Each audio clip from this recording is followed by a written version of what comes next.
Here, chat. I don't know what it is.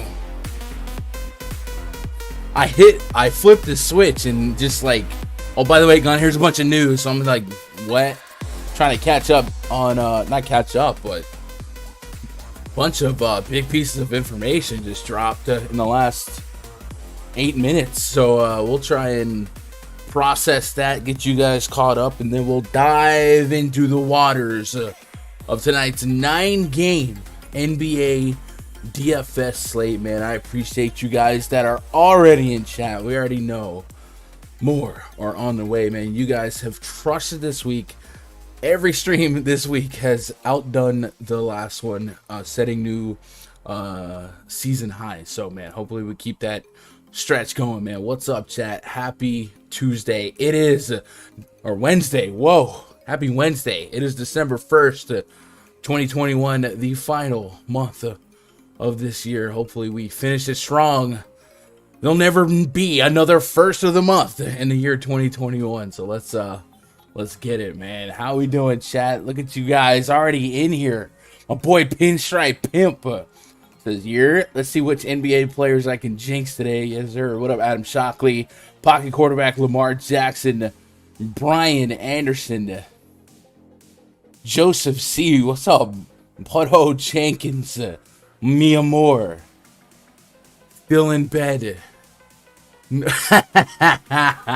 Get called out. I'm kidding. Damron, just stock it. Lorenza, you made it happen. What up, Brooklyn Silva? What it do? What it do? How are you guys doing? Anyway, yeah. So how'd you do last night? While we revisit some of the stuff that happened last night, in the last 10 minutes, I got news that Paul George is out and that Bam Adebayo is gonna miss 1.5 months, maybe longer, with some surgery here. So none of that's currently reflected in my spreadsheet and my projections. So I'll probably try and have to call a timeout halfway through and get that going. But it's significant news, right? Opens up a lot of potential value. Hopefully Bam will be all right. Hopefully PG's just rest, but I don't know. What up, Darren? You're got the day off. Let's go. Precious, Precious got you, dude. Last night was a weird one, right? The first two games put up a 370 point lineup before the three West Coast games even took the court. James Harden, 65 DKP, 40 minutes, 34 real points, 10 rebounds, 8 assists, a couple steals there. Chris Paul, number 2 on the slate, AK, 50 fantasy points for him. Had a double-double with assists. You expected that. 39 minutes. Devin Booker went down throughout that game. Ended up not coming back. So Chris Paul had to carry the load. And carry the load he did. Phoenix Suns win again. They do not lose. No lose November, as Devin Booker tweeted out. Julius Randle was your third highest scorer, 49 fantasy points. We talked about how he's potentially way better without Kemba Walker running the point, and then also RJ Barrett was, I don't know, sat down midway through the game. He wasn't benched, he was sick, and he left after the game started, did not come back, which opened up a little bit more minutes to go around and allowed Alec Burks to crush it, allowed Derrick Rose to crush it. So that went a little bit different than planned. DeAndre Ayton, 24 real points, 11 rebounds, going against one of the toughest defenses in all of basketball. CJ McCollum with a 47 bomb. AD 45. We did get word before lock that LeBron James was rolled out, put on the Rona list. So AD and Russell Westbrook started popping real well. And then that game started very, very yucky, right? The bad defense Lakers were alive and well. And then the second half, they benched DeAndre Jordan, which DeAndre Jordan shouldn't be starting. They inserted Dwight Howard, and they also unleashed Malik Monk, and they were able to just destroy their way back into not only winning that game, but essentially blowing out the Kings. So they were able to turn that around. Jordan Poole, 45 fantasy points, 28 real points. We did discuss the possibility of a defensive scheme that would trap Curry and force either Wiggins or Poole to have to pick up the pieces, and that's exactly what happened. Jordan Poole did his thing while Steph Curry was very much a non-factor for scoring and fantasy. Just 12 real points yesterday, 4 for 21 shooting, 3 out of 14 three-point attempts. So we were all over that. Hopefully you guys were there as well. It wasn't really that great of a spot for Curry from the word go, but what are you going to do? What are you going to do? Precious got you. Precious had a whole lot of foul troubles, right? What up, Dave Jones? Shout out to channel member Dave Jones. What up, Marv Ski? Big League Stew. Rich Miller. Gafford plays at least 30 minutes against Cat tonight. I can get down with that. 30 minutes is some hopes and dreams, but for my own sake, I hope you're right. I think Gafford can be good per minute. He might make the pool. We're gonna chop up every game here in just a moment. Like I said, if you are tuning in late, we did get some late straggling news. I don't say late news, but late in terms of when I flipped the switch, it came out. Bam Adebayo gonna miss 6 weeks at least, and then Paul George out tonight. So lots of needle mover information there, and stuff that I do need to maybe reflect in my projections. So let me see if I can squeeze that in here before we go big screen. But chat, how are you guys doing? How'd you guys do last night? Anybody reinvent the wheel last night? get through there. I had 40% of Fred VanVleet, who we did not mention a minute ago because he wasn't at the top of the scoring charts. He was, that's a couple minutes before lock. One of the Raptors beat writer had tweeted out that he didn't see Fred VanVleet on the court before the game, and a lot of us didn't really see him on the court during the game. It was bad. So I actually ended up with 40% of that. I just figured 40% of him against the worst defense in the league was going to be something that I wanted, with his high minute projection, but that was not the case, and I was not able to overcome that. I also had a little bit of Devin Booker, so I would say over half my lineups represented a bust in the shooting guard spot. Last night I think I got back 20%, maybe less, of the buy-in. So we're hoping to bounce back tonight. But James Harden was the guy that kept me above. Him and Alec Burks were the only reasons why we didn't lose it all. Fred VanVleet, abs suck my what. I'm hoping you got auto-corrected. What up, Justin Brooks? Hey, man, I appreciate that follow. Let's see where we're at to start the stream today. The last two streams have been huge. So we're at 5,642 followers to start the stream. And maybe at the end of the stream, we'll come back. So 42 is the number we want to remember.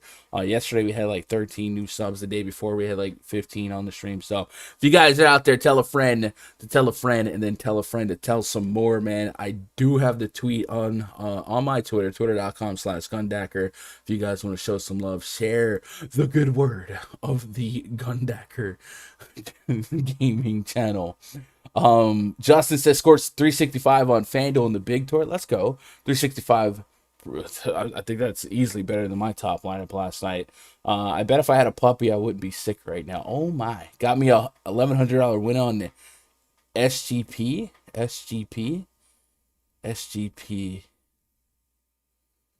Got me an $1,100 win on SGP. What is SGP? Is that a different site? Dylan Brooks was punking frame. I was thinking about, how the Grizzlies defense is metrically the worst defense in basketball, but Tyus Jones, all that dude is known for really is defense. So I was actually wondering, like, would the Grizzlies defense actually get better? Like, I don't want to say astronomically better, but more defensive minded, and maybe that's something to keep an eye on, because Jaws just like grab the ball and run to the rack type of basketball, right? Quinn says Isaiah Stewart has a pivot off of Chua in a few lineups, kept him losing it all last night. Basically, I got half my buy-in. Yeah, we're going. Oh, SGP same game parlay. Okay, that makes sense. If Danny had a puppy, we would be having 350 viewers. Yeah, maybe. So let's get caught up in some news. I'm gonna open up the Underdog NBA Twitter account. I guess I'll also open up my Twitter account. If you guys are on Twitter, you don't even have to retweet the tweet, but just like the tweet, right? A little bit of algorithm stimulation. Maybe it'll pop up on somebody's feed that might be a little bit interested. So I'll copy the tweet link. Give me a minute. It's taking forever. Kyle Lowry time? Maybe. Wait, did something else just come? I don't know about Lowry. But it would be like Dwayne Dedman time. If you guys are on Twitter, hit that tweet, retweet it, like it, whatever. And then let's go get caught up on all of the Underdog NBA news and information. If you guys aren't following Underdog underscore NBA, I think there's 2 in there. You should definitely check it out. That's run by Jay Fan. You might know him as the guy that ran the Fantasy Labs NBA account that was, the biblical information and news resource for NBA DFS Twitter. And then before that, I think he was the basketball monster guy. But key news to watch as of 3 p.m. Eastern: Jimmy Butler, questionable. Anthony Edwards, questionable. Jaylen Brown, questionable. Miles Turner, questionable. Kristaps Porzingis, probable. Harrison Barnes to be determined. Cam Reddish Jr., questionable. Tyler Hero, probable. And then we know Bam Adebayo is going to miss 6 weeks. And Paul George ruled out for rest. And and that's going to shake up our 9-game slate, give us a lot of new potential value that we didn't have an hour ago, and then also probably just create a different basic lineup construction from the casual player. So let's dive headfirst into it and into these 9 games. You know the drill. Brought to you by RunDFS.com. If you guys want to open up the spreadsheet and follow along, you can get yourself a VIP pass at RunDFS.com. That'll get you the links to the spreadsheet and the RunDFS.com VIP Discord every day before lock for about 2 hours. I'm in the RunDFS.com NBA voice chat. A lot of times that bleeds over. We're prop hunting, we're lineup creating, we're carving out player pools, and sometimes and having those barbershop debates that a group full of testosterone-driven, crippling gambling addicts have to have. And that's always entertaining. So come be part of that. We'd love to have you. You ain't got to grab a mic. You ain't got to be part of it. You can listen in, or you ain't got to listen in. You can just use the resources here. As you know, we have partnered with Fantasy Cruncher. So a membership of your choosing will also get you a credit towards a Fantasy Cruncher subscription. You should definitely be managing your lineups using an optimizer if you're playing I'm going to say mass, but a decent amount of lineups. It's a very, very powerful tool to manage those lineups. And my favorite feature, the late swap optimizer, you can really react to news in the middle of a slate and also efficiently use the news use the next man ups or use that information to your benefit by making mass adjustments to your lineups, and not just for making those lineups better, but also, hey,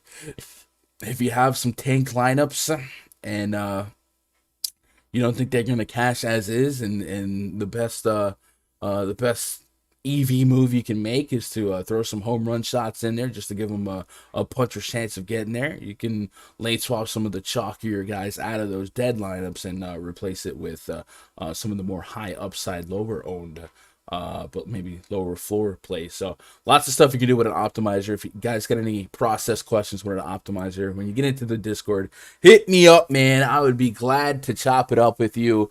We are going to go game by game here. I will take a pause before the Heat game to adjust the projections, but we got a couple games before we get to that. As I say every time I'm live solo, man, you guys keep me honest, put my feet to the coal, and if some news drops while we're live, man, spam the chat, bro. We in this together. We out here trying to research as a community. If you've already done some research, hey, be sure to share some of your favorite picks and plays in the chat, and we'll talk about it, man. This is all community, man. We in it together. Reggie Jackson season, I'm with that encore. I think Reggie Jackson could be borderline tier 1 for me tonight. He made it happen. Says, what if Deadman is out too? Yurt 7? Come on, it was meant for us.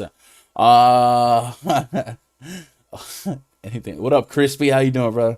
I'm liking the early views to like ratio, man. Yeah, you guys are bringing it, man. I'm telling you. Last couple days, me and Danny have been decorating for Christmas. I drew a snowman and painted it. I might put it on Twitter. It's kind of cheesy.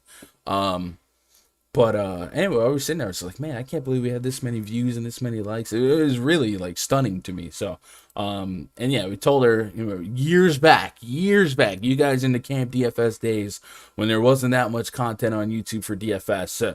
Every video we dropped 2,000 views, whatever, and then the market got super saturated, and I just kind of floated off into the abyss. Didn't think the channel would get back to some of those numbers, especially on like a live, a live content product, I guess is the way to call it. But man, you guys have surely been humbling me, and just like I'm grateful. Like I promise you, not taking it for granted. So I appreciate you guys, every single one of you guys, no matter where you at. Somebody told me yesterday they were in the attic putting some insulation in, so You guys on the job grind, making me part of your day. That's literally what when I close the stream out and I say you guys making me part of your day, man. That's real. You guys are in this. My boy Darren in the barbershop. You guys out there just grinding your 9 to 5s, man. That's awesome. Anyway, let's talk some basketball here. Game number 1 tonight. Atlanta Hawks at the Indiana Pacers. Project starting 5 for the Hawks: Trae Young, Kevin Huerter, Solomon Hill, maybe. Might also just be Cam Reddish Jr. I'm not sure yet. John Collins and Clint Capella taking on Malcolm Brogdon, Chris Duarte, Karis LeVert, Domantas Sabonis, and Miles Turner. Last game, I believe Miles Turner was out, and we saw TJ McConnell start and Sabonis play the 5. So let's get caught up on the injury news and notes for the Pacers. Make sure we don't have any surprises here. I do see a lingering Q tag on Miles Turner. He's dealing with a non-COVID related illness. He has been listed as questionable. So I guess keep an eye on that. If he didn't play, you might see more of the same from last game where Sabonis stretched out and Malcolm Brogdon filled in. But I guess there's also a world where Collins and Capella keep you big enough, long enough for maybe like a Goga Patadze or somebody like that to stretch out. So we'll watch that. And also on the Hawks side, Bogdan Bogdanovic listed as out, and Cam Reddish Jr. has a Q tag on him with a sprained left wrist. He's going to be a game time decision. So with Bogdan already out, represents 30 minutes of opportunity, and if Cam Reddish can't go, I got him for 25 minutes right now, so 25, 28 minutes potentially needs to be replaced. There's a couple of ways they could go. If Solomon Hill did start, he's not quite the Tony Snell, but he's not somebody I would expect to be super involved or super efficient with the minutes that he got on a 9-game slate. Names that would float around that would pique my interest. One, Kevin Huerter, I think could rise to the occasion. Also, maybe we get surprise minutes out of like Danilo Gallinari. He's 4,200 on DK. We've seen him show some point per minute propensity this season. Don't know that Lou Williams is somebody that I can get to, but hey, $100 above min price on Fanduel. Maybe that's a name that floats your boat at $100K to first contest. And then as far as the starters go, I guess it's only fair to maybe do an NBA Wowie to get things started. The name that was kind of sticking out to me was maybe some John Collins. Get some of those old school usage rates where he just has to pick up some slack here. So let's pull up the Atlanta on NBA Wowie, and I guess we'll go. I don't know. We'll let it start from last season and just kind of go from there. But essentially, I don't know. I just want to see if there's any big needles to be moved here with Trae, Collins, and Capella on. Taking off Bogdan, and Hunter's not really a usage guy himself, so I don't know, maybe this is more for naught than anything, but we do want to not leave too many stones unturned here. 34% usage rate on Trae Young since the beginning of last year in this split. 1.3 fantasy point per minute, 1.24 fantasy point per minute, and then Clint Capella's at a 1.3 fantasy point per minute at a 21% usage rate, while while John Collins is sub 1. So maybe that was a little different than what I was expecting here.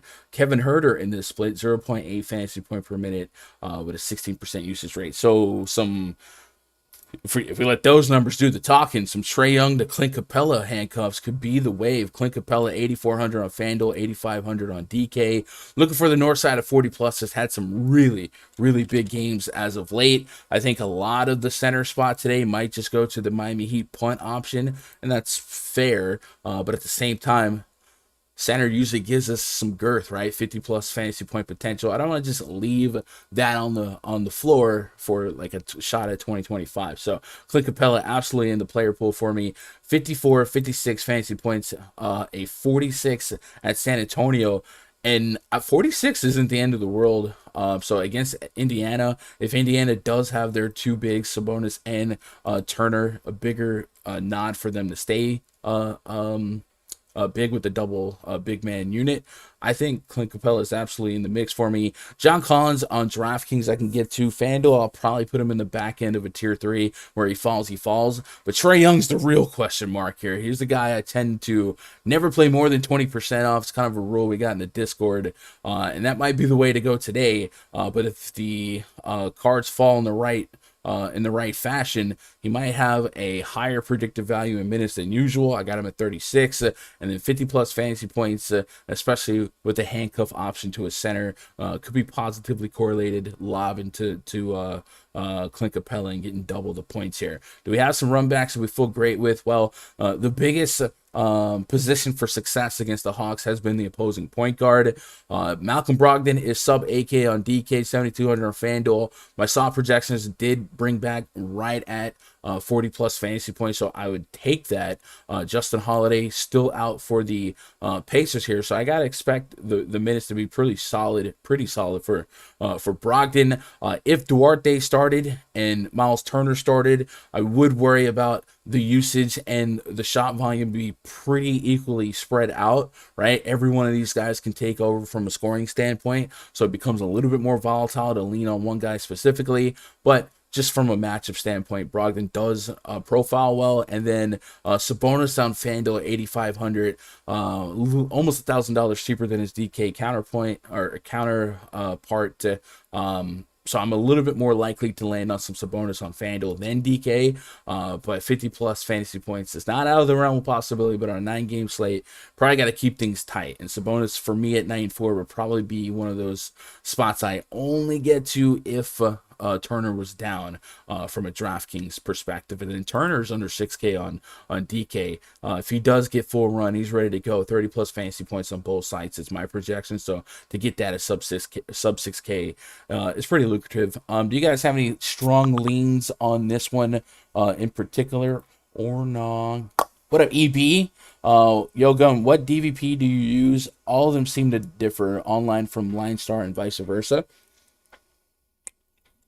So I'm just looking at what RotoWire is. I can't stress enough that DVP without context is something that can be very misleading. So I definitely don't live and die by DVP, but I also feel like some of the guys that pretend to be smarter for no reason, like the Galaxy brains, they completely dismiss DVP, and I think that's, I don't know, it's DVP can still steer you in the right direction. You just need to validate it. And I don't know. I don't hate on DVP, but it's not the first thing I look at, right? I like the matchups. I like usage. I like per minute production and just the opportunity before them. But DVP is definitely not a non-factor for me. And then right now I'm looking. I use RotoWire's version of it. Joseph says, keep in mind, Duarte got ejected early in the fourth quarter. Yeah, he definitely did. Yo, imagine he proposed to me with a puppy. What? Well, there goes that idea. Cancel the puppy. Hey, Ma, cancel the puppy. I'm joking. Hey. Gotcha. Lorenzo says, I got a video saved to my YouTube from 2017 when you was just a voice, been down. Man, I appreciate it. Yeah, I did. It was forever before we flipped the camera on, right? Because I was like, why would people care? It's a podcast, right? Joseph Deadman has been a huge strap this year. I will fade him to some extent. I could get down with that, Joseph. I think it's a big enough slate. There's going to be plenty of ways to skin the cat. So even if you zig where others zag or zag where others zig, and even if Deadman is a good play points per dollar, on a slate this big, there's going to be several ways to create an optimal lineup to get to the top. So Josh plays DFS. I'm back at it in the attic. Let's go, baby. I couldn't do it.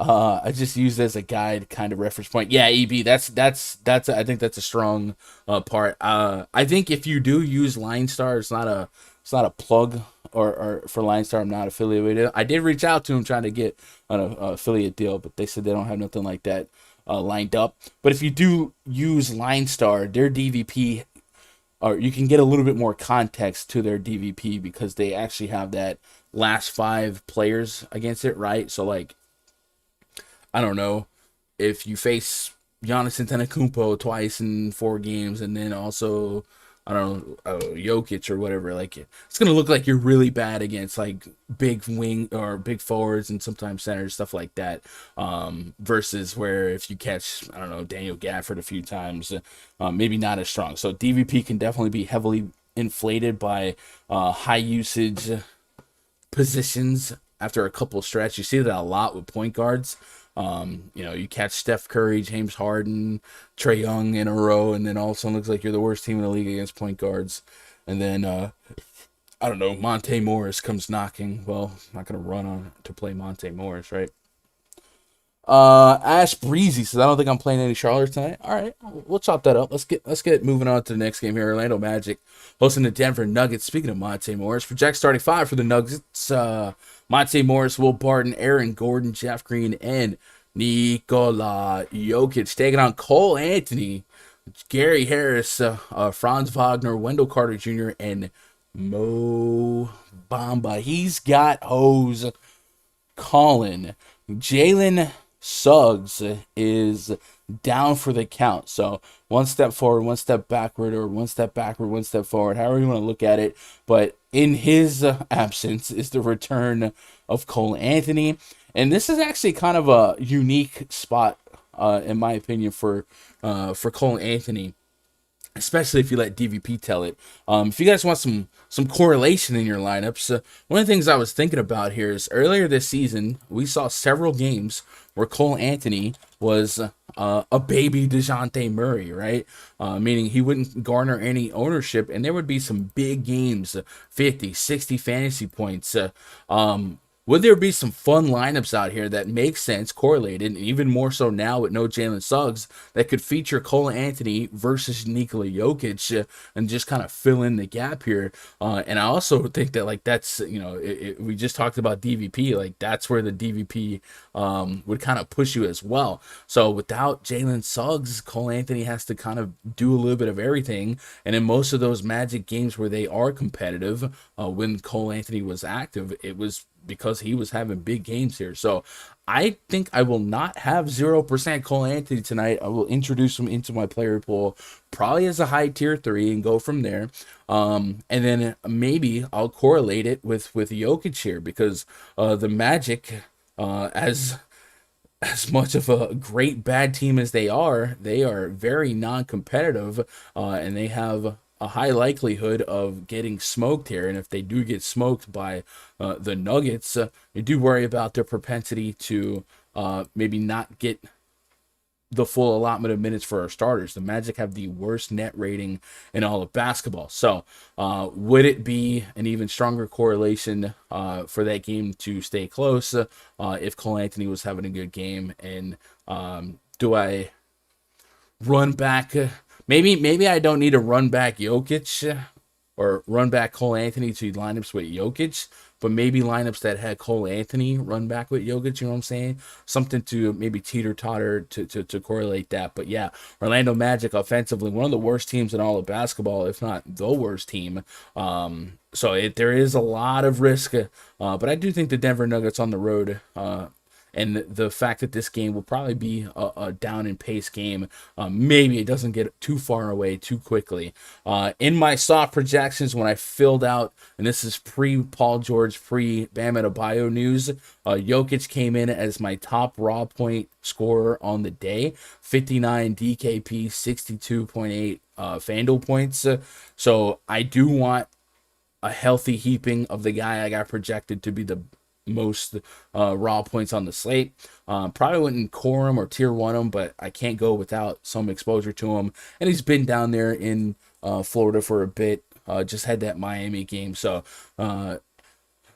little less worry about travel or fatigue and anything like that. No other Nuggets really pique my interest. I think you can still make backdoor cases for Barton on FanDuel. 6K, can I get north side of 30 fantasy points? Sure. And then on the Magic side, Wendell Carter Jr., Franz Wagner, and Mo Bamba, from a fantasy standpoint, have all been a chip in a chair for 30 plus fantasy points, and even 40 plus for the Wendell Carter and Mo Bamba side of things. Not in love with these block happy guys, especially a guy like Bamba, block centric, maybe going against Jokic, drawing some more fouls here, but you feel like the price is still a little bit too low, at least on DK, for both Wendell Carter and Mo Bamba, for what their usual return is, and that's mid 30s. So I think Wendell Carter probably wins the battle here. In terms of my 1v1, which one will I have more of? I'll probably have more Wendell Carter, but I'd probably get to some Mo Bamba in mass entry at 65. And then without Jalen Suggs, Will we get um, some deeper minutes here for Terrence Ross, RJ Hampton, guys like that? Sure, maybe.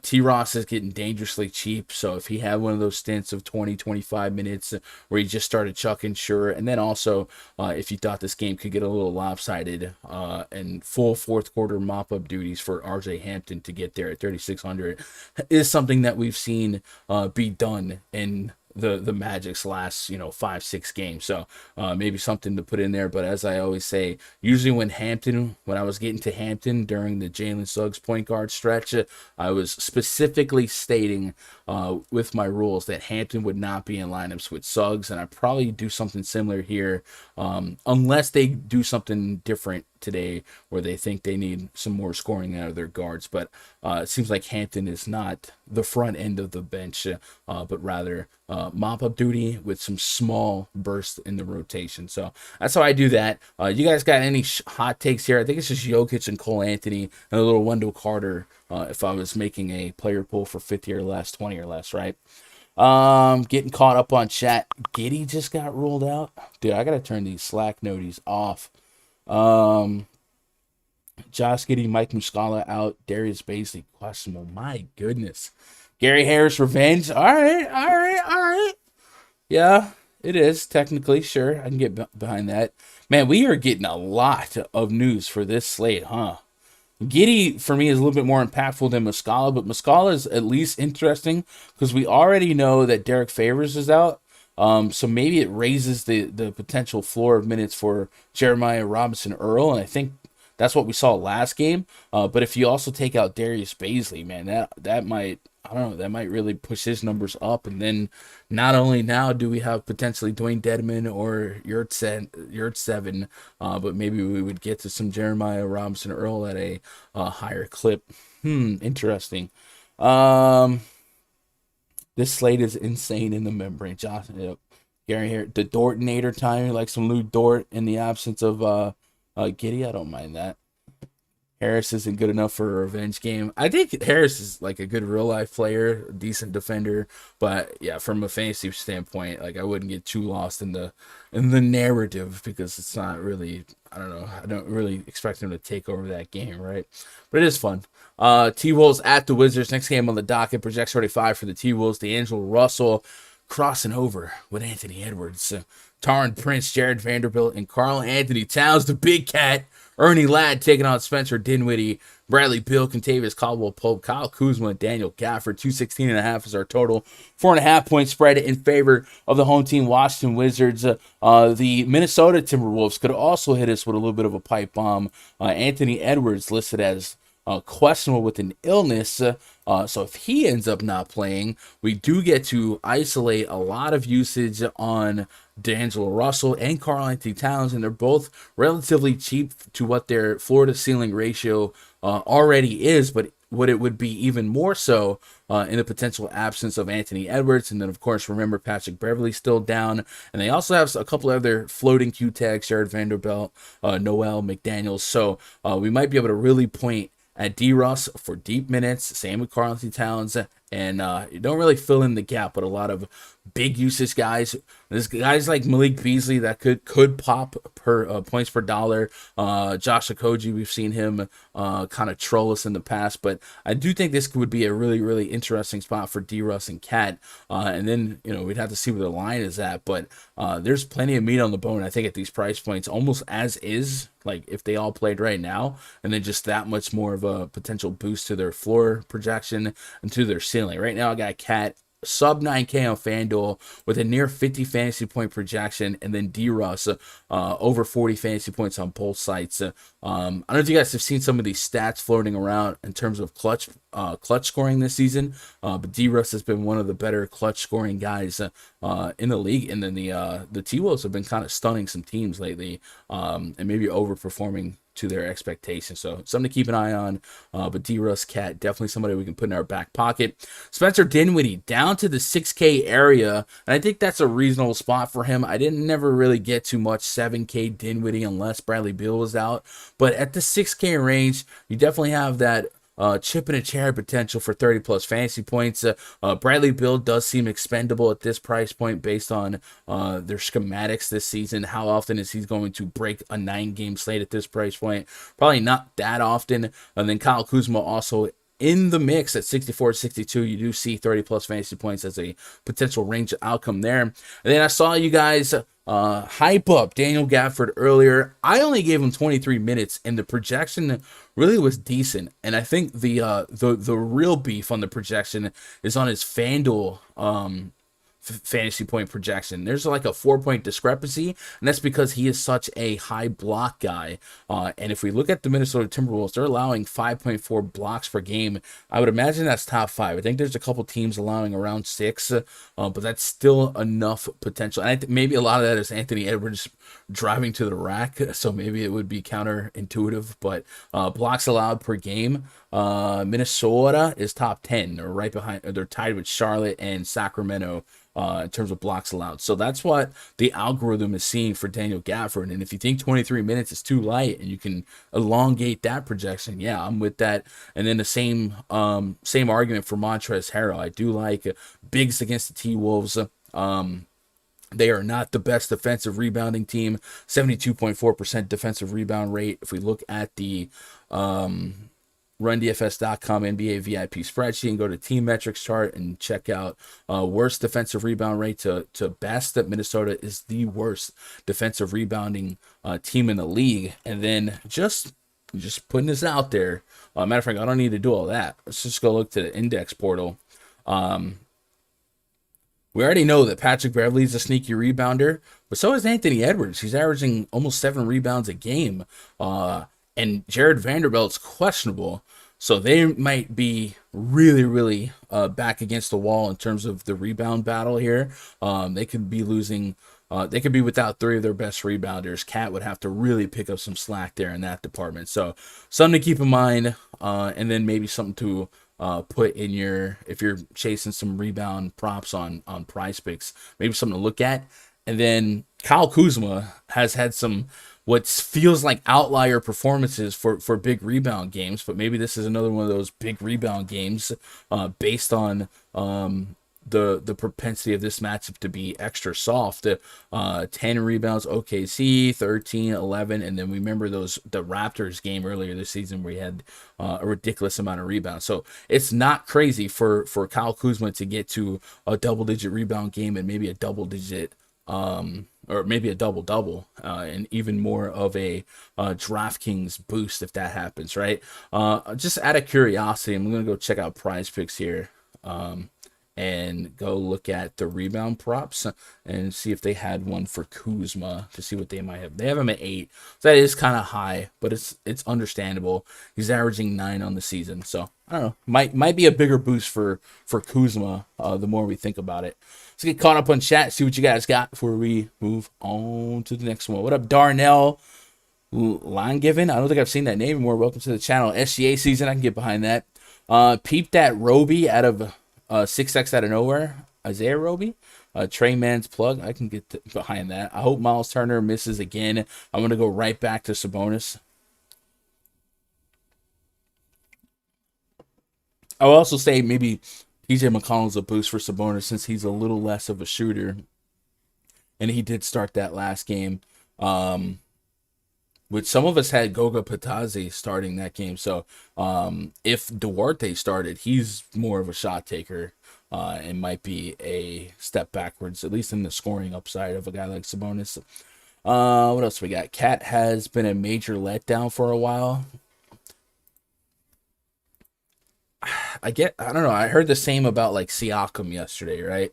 I think it's really easy to get caught up in the game log and then undervalue the potential, the usage at hand, right? Anthony Edwards is a massive a usage number, right? Matter of fact, why not use some NBA Wowie to kind of portray what we're talking about here. So I'll leave it from the date range from the beginning of last year, but I'll also tweak it to show this year as well. But just out of curiosity, if we took Edwards off, and Edwards isn't out, so I don't want you guys to get tunnel vision on the thought that Edwards is out, but he is questionable with an illness, and so far we've got a lot of people ruled out, so wouldn't be a shock if he sat this one out, right?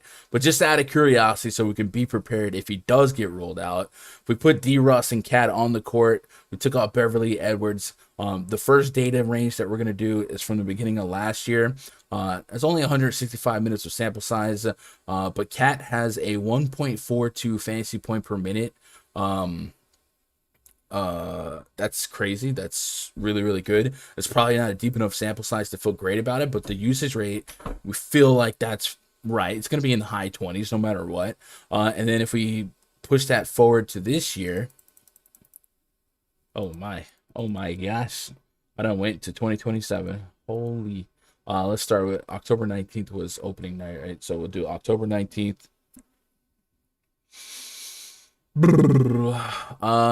Cat is at a 34% usage rate with a 1.7. So the sample size is so small that I wouldn't put any like credence to the fantasy point per minute, but the usage rate is the usage rate. So I don't think that I would be very confident in leaving Cat on the table at this price point if Edwards was out. It's just a big opportunity at usage. Even though Washington's been a stringent defense, it's just a matchup, a usage and minutes equal money. And I think it would be too strong to pass up. And I could easily put D. Russ and Cat together as well and expect him to be the reason this team sinks or swims today. So Joseph says, in FC, if you're projecting for less than 250 in a lineup for DraftKings, should you reevaluate your rules, projections, exposures, and make adjustments? I know every slate is different. So if you're projected for less than 250 fantasy points, yeah, you should. Either that or maybe your projections are too conservative. I can't really speak on behalf of the projections that you're using, but yeah, I would like to probably see 280 and above as the minimum projection, and then of course 300 where the mark is. I have an aggressive algorithm because I think in NBA it's we want to script by ceiling, you know what I'm saying? And unless it's a short slate, I don't really care about floor. So maybe your projections are a little too conservative, but yeah, 250 seems a little too low, What up, W German? Yesterday seemed way too easy with all the values, and as usual, it was not. That's DFS in a nutshell, right? Rashawn Holmes 50 burger versus Clips tonight. I can get that. No problem. I want Ant-Man to sit. Yeah, if Edwards sits, I definitely like this spot, right? Do you have any... What's happening? My old lady sick. Uh-oh. All right, Celtics hosting the Philadelphia 76ers. You all right? Project 35 for the Sixers. Tyrese Maxey, Seth Curry, Danny Green, Tobias Harris, Joel Embiid taking on Marcus Smart, Jaylen Brown, Jason Tatum, Al Horford, and Robert Williams, the Time Lord. 206.5 star total, 2.5 point spread in favor of the home team Boston Celtics. So kind of a meager total, a low pace, 96.2 pace rating for the Sixers, 97.1 for the Celtics. And the Celtics looking pretty healthy, and we don't really get a huge bargain on any of these prices specifically. 9+ K on Jaylen Brown, 10.3K on Jason Tatum. Al Horford's at 7K. Robert Williams, with all those guys back at 6K, you could probably still make a case for him, but he's going against Embiid. It's a tough defensive matchup. So really think that the Celtics on a 9-game slate probably get X'd out of the player pool. And just as a cute note, Enos Freedom being put into the spreadsheet, bringing back stats, feels good. Fight the good fight, Enos. And on the Sixers side, I kind of feel the same way. AK Tobias Harris isn't giving me any warm and fuzzies here. You could see 40+, but you need 40+. And then Joel Embiid is the other guy, the caveat here, and you feel like at 10.7K, why wouldn't you just get to Nikola Jokic? So this game could just be a write-off for me. Do you guys disagree? Do you think that's a lazy way of thinking it? I would say Embiid at least is worth a thought because we know 50, 60+ fantasy points is a range of outcomes for him. And since coming back from his break, we've seen him play 45, 30 minutes and be efficient per minute, be the big usage guy that Embiid can be. But like I said, for a for the price range, it's just a stone's throw away from a guy like Jokic. Well, maybe not. 1,100 on on DK. All right, so it's actually a little further than I thought it was. I don't know why I was thinking Jokic was cheaper. Ooh. But I don't know, man. I'm thinking this is a write-off game. Do you guys disagree? You guys have any sneaky plays in this one? I think this is the one that on a 9-game slate, I just got to carve this game up and carve the slate up, try and make it a 4 or 5-game slate. I think this is the game that I'll just, if I lose because this game hits, then I lose. The total's low, the pace is low, the prices are really, really high here. I don't know. This is probably a write-off for me, so we'll see. We'll see. What are you guys thinking? E Made It Happen says Cat is sandwiched between other better centers today. Hard to get there even if Edwards is out. Can't prioritize over Jokic or Woods. I think that's fair. Wood would be a guy that we can get creative with, right? Christian Wood, he's center only. Yeah, I guess you're right. On Fanduel, Christian Wood's power forward eligible, right? So I guess it would be. Are you saying something? Oh, so I guess immature. Um, Forget what I was saying. Oh, I guess Christian Wood on DK. Yeah, if you're saying you definitely want to reserve that util spot for a center, Jokic to Christian Wood would probably be the priority. Yeah, but Cat, man, Cat has every bit of upside at his price point if the cards fell the right way. So I definitely would be somewhat excited about the price reduction on at least from a points per dollar standpoint of like a Jokic to Cat if Edwards is out, because his usage is sky high. So if I got that 50-60 out of Cat for under 9K, I'd probably want it just to see what it does, what it looks like. So I don't know, I wouldn't roll him out, but it does depend on how many lineups you're running. So there's that. Run the projections without adjustments to see the top optimal scores. If you're setting exposures, your lineups are way below optimal. You want to assist. That's a great tip there, Quinn. So basically, what he's saying is if when you first open Cruncher after you uploaded your projections, just fire off 100 lineups and to see what type of scores you're getting. So if you're getting 300-point lineups when you're not touching anything, but after you start putting your fingerprints on it, your exposures, stuff like that, your average output is dropping dramatically by 30-40 fantasy points. Yeah, maybe we're doing something wrong. So try that if you haven't already. But like I said, I can't really speak on behalf of your projections because I don't know. I don't know if they're based on conservative on a conservative algorithm or not. Let's move on to the next game. So this is the Heat game. So I'm gonna go to the shoot around cam anyway. Since we got a minute, so kind of like a halftime here. I'll make the chat even bigger. And I need to adjust some projections here, chat. So if you guys tuned in late, right as I went live, we got the Paul George news, we got the Bam Adebayo news, and since I've been on, we even got some more news. So since this is a game that involves Bam Adebayo, I think it's only fair if I go and adjust some projections real quick. So give me a minute to open up and perform a little bit of projection surgery. But if you guys got any quick topics or anything like that, or some thoughts on some of the early games, let me know, and we'll discuss it while I'm doing this. Nova Scotia says 137 people watching, 59 likes. Let's go, man. I love it. I don't really use exposure. I set my randomness. I also use the group setting and adjust the plus minus. Yeah. I think it's fascinating how so many people have different ways to use their optimizer. I personally do set exposure. The first thing I do when I open up Cruncher is I just unselect everyone in the player pool. And I like to personally vet everyone that I have access to. But hey, if you trust the projections and you trust the randomness to,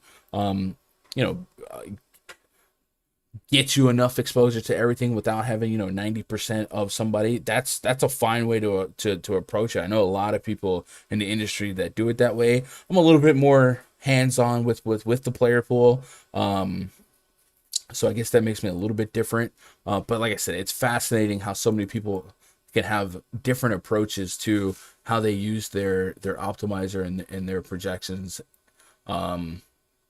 And every process has, not every, but a lot of those different processes that feel so different fundamentally can still have positive results.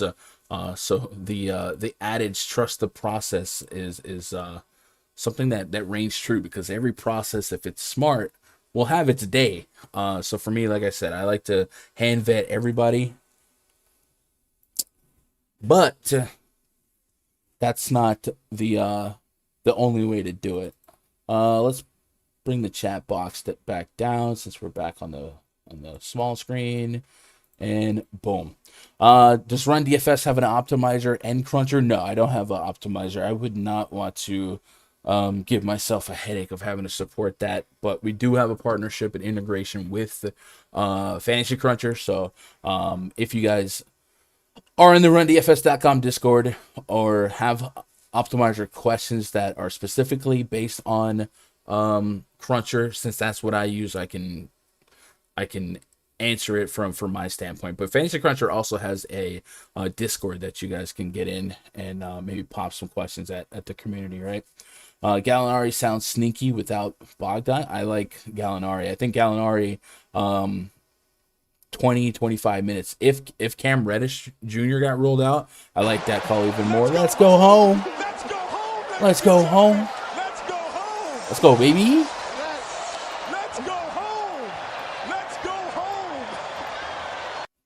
For being a solid dude. Yeah, but you're more of a solid dude since you did that. So we're out soliding each other. Shout out to Joseph with the $2 dono, man. That's love. I appreciate that. I do. I use Alex's projections. Yeah, so Alex's projections are really, really good. So yeah, I don't know if you're using his. I think I wouldn't worry about anything. I guess I would ask is, are you set by randomness? If you're using Alex's projections, I mean, they're some of the best in the industry. So if you aren't getting like the totals that you think you should be getting, maybe make sure that you are scripting by whichever column his stuff would be put in, because I know FC has their own projections, and when I upload my projection, sometimes it goes into another column. Make sure you have the right column when you crunch X amount of lineups. And then just like look at the lineups, like if the names in the lineups make sense, right? If you're not stuck with some, random third stringers, then I think you're all right, Are your subscriptions auto reoccurring? No, I don't believe in auto reoccurring.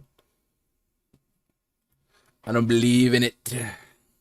My boy Fish Fan, shout out to Fish Fan. Fish Fan's been a subscriber for half a decade now.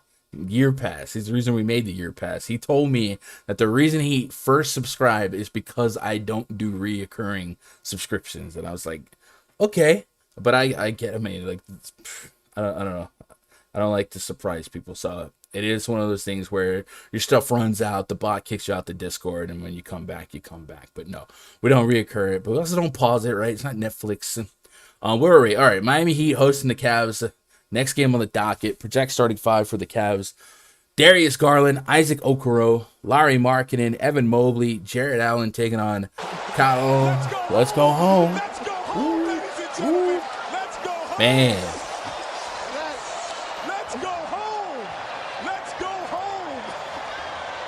Thanks for all you do. Helps my process a ton. Man, I appreciate that. Just stock it. Y'all are crushing it, man. That's love. That's love. Is it just me, or does Gunn look like he wants to thumb wrestle? I do thumb wrestle Danny. I don't arm wrestle, but I thumb wrestle. I appreciate those donuts. I do, man. When you live stream, you don't really get the monetization benefits of like a VOD video that I can backload with 10 ads or whatever. So yeah, that's cool that you guys kind of make the videos worth it. Darius Garland, Isaac Okoro, Larry Markkinen, Evan Mobley, and Jared Allen taking on Kyle Lowry, Duncan Robinson, Jimmy G Buckets, PJ Tucker, and Dwayne Dedman until further notice. It's gonna get weird, mama. Yurt 7 would also be in the mix. Let me make sure I know how to spell his name. It's Omer Yurt 7, right? Omer Yurt 7. So let's do Omer Yurt 7. Put him in the mix. So if I guess we'll put Dwayne Dedman as the starter for now. if Dwayne Dedmon's able to go, he's also questionable. Probably expect him to start. He's $100 above min price against the Cavs. Stays out of foul trouble. I mean, it's hard to destroy that price point, right? So I put him at 24 minutes, 27 Fanduel points, 25 DKP. I would take that. Use it as one of the better value plays on the entire slate.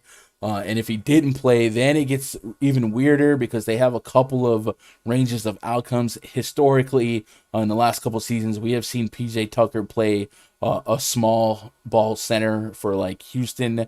I don't really think that's the most lucrative spot for him, but sometimes desperate times call for desperate measures. And we'll see who what Miami does to try and fill in the void here. It's kind of crazy that Boogie just got taken off the market, right? But Dedmon has a Q tag on him dealing with a right knee contusion. Jimmy Butler has a Q tag on him dealing with a tailbone. Hasn't played. He didn't play that last game, but Tyler Hero is probable. So I guess you would say if Adebayo's out and if Jimmy Butler ended up being out, you probably expect Tyler Hero to be inserted in the starting lineup.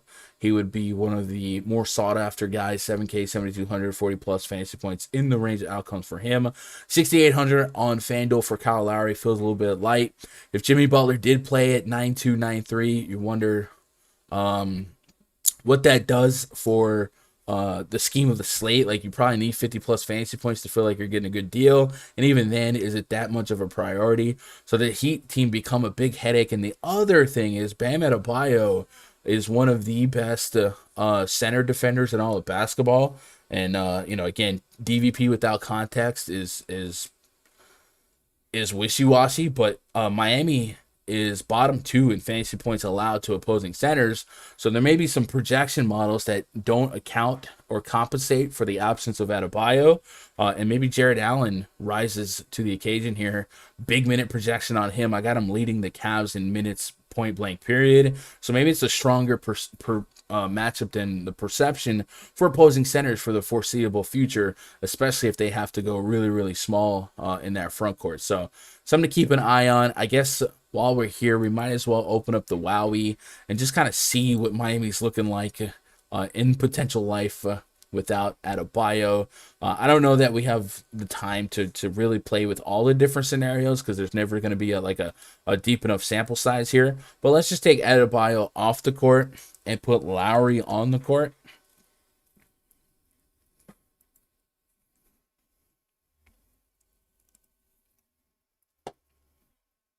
Embiid versus Boston always cooks it up. I like that. I don't know if I'll act on that, but I don't hate that take. Lowry's about a 1 fantasy point per minute. Dedmon's also at 1. Heroes over 1. And Jimmy Butler's 1.5, but only 62 minutes. So now if we take Butler out of the equation altogether,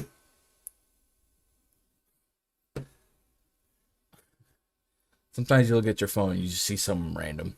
Tyler Hero, 1.2 fantasy point per minute, and then 1-1. So this is all from this season. Again, not enough. There's not like a ton of sample size to go around, but just something to go off a starting point, if nothing else. The assist rate on Kyle Lowry is pretty high at 40%, and this is if Butler was out and Adebayo was out. So maybe you can get a cheap assist prop for Lowry. Again, Butler's not out as of now. But just something to keep in mind if you got a couple monitors going. Could Lowry's assist prop end up being a little too low? He's at 7.5. My goodness. No, they're ready for you. They are ready for you. I like Lowry's FanDuel price, like I said. So assist prop is right where it needs to be. That's what he's averaging on the season. Who do we play on the Cavs, if anybody? Like I said, Allen could have a better matchup than perceived. I do think at this price range, there could be a lot of guys that just get lost in the sauce, right? No man's land price-wise, 7 to 8K on the center side. We got Jokic and we got a bunch of value. And then potentially I'm going to be a believer, or a buyer rather, in Karl-Anthony Towns if Anthony Edwards gets the axe. And even if Edwards didn't, I might still get to some Cat just in case Edwards was hampered, limited, or there's just one of those games where Cat thrives out of those big three. So I don't know how often I get to Allen with a high level of confidence, but it is there. Just a 4.5 point spread. I also did that before I went live. So I'm gonna go check out the Vegas odds to see if there's been any movement on this Miami spread. 3. It went from 7.5 to 3.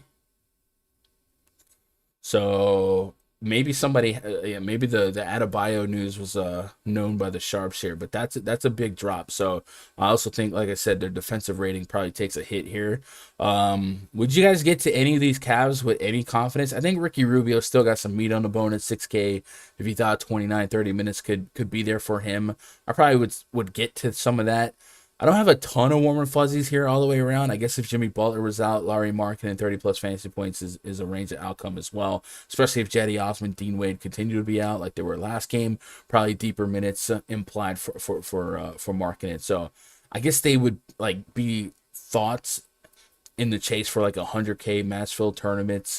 Like I said, the projection's probably not going to compensate maybe enough for the degradation in defensive quality. Is that a word? Is that a term? I need some English majors out there to help me out. But if Miami had no Butler, no Adebayo, probably easily their best 2 defenders. Could be a better matchup than many people give credit for the Cavs here. So I don't know. No warm and fuzzies here. If Butler's in, I'd still get to whoever starts at center, decent chunk. If Butler's out, yeah, Lowry, Hero, Dedmon, and whoever else in the mix. What up, Craig? Craig L. How you doing, buddy? Says Allen's definitely interesting. I'm with that. Ibaka must be the best value tonight if Zubac is taken out. Yeah. Isaiah Hartenstein also. JVL versus Dallas. Yeah, that's a big one. Giddy's out. Stop using big words. Haslam triple-double. Udonis Haslam breaking the slate. Could you imagine? Mavericks at the Pelicans. Next game on the docket. Projects 35 for the Mavs. Luka Doncic, Tim Hardaway Jr., Dorian Finney-Smith, Kristaps Porzingis, and Moses Brown drew the start in the absence of Willie Cauley-Stein. So Jason Kidd must just be like, I know what I got in Dwight Powell. Pelicans project starting 5, Devontae Graham, Brandon Ingram, Josh Hart, Herbert Jones, and Jonas Valanciunas, the third Splash brother. The Jonas brother? Huh? There's something in there. I can't. I was gonna make a Jonas brother burning up reference, but I can't. But I guess I kind of did. J-Val's 9,200 on DK. Just showed the world a 70 fantasy point game.